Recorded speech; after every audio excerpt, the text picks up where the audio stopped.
disagreement I have with Doge, with a lot of different things, with a lot of my friends on the right, is they want to reduce state capacity.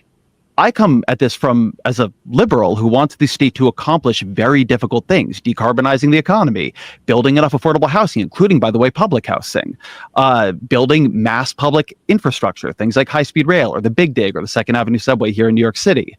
And what I see is a state failing to accomplish its goals. Right. Now, they would say, don't fucking try.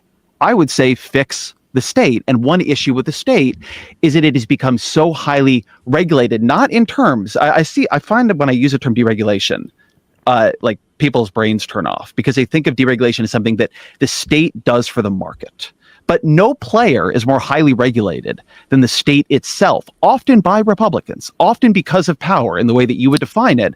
But I think a lot of liberals, a lot of leftists have, one, and this is my critique going backwards, ceased to see this. But two, they don't take state failure seriously. And when something like California high-speed rail happens or rural broadband, they sort of move on instead of saying, why are we not delivering? We are the people who believe in government. People are pissed at government for a reason. How do we make government deliver?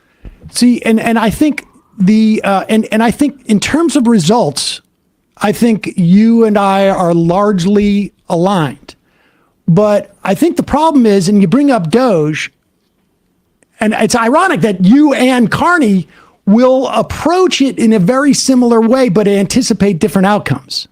But that being aside, I mean, I think that is where, people get a little bit But see, I don't think we're approaching it similarly. I think it's at a level of abstraction, it's similar, and then you go granular and it's not at all. But see, this is what we're talking about. See, like, it's their policy and politics are in the same place. So we have a level of abstraction, we have a level of granular, right?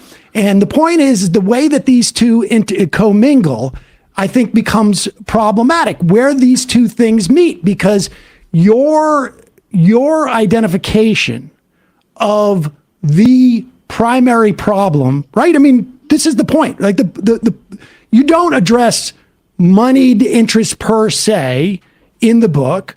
The primary problem is, I mean, if you just do a summary of the book, primary problem has to do more with the regulation and the handcuffing the state has done of itself.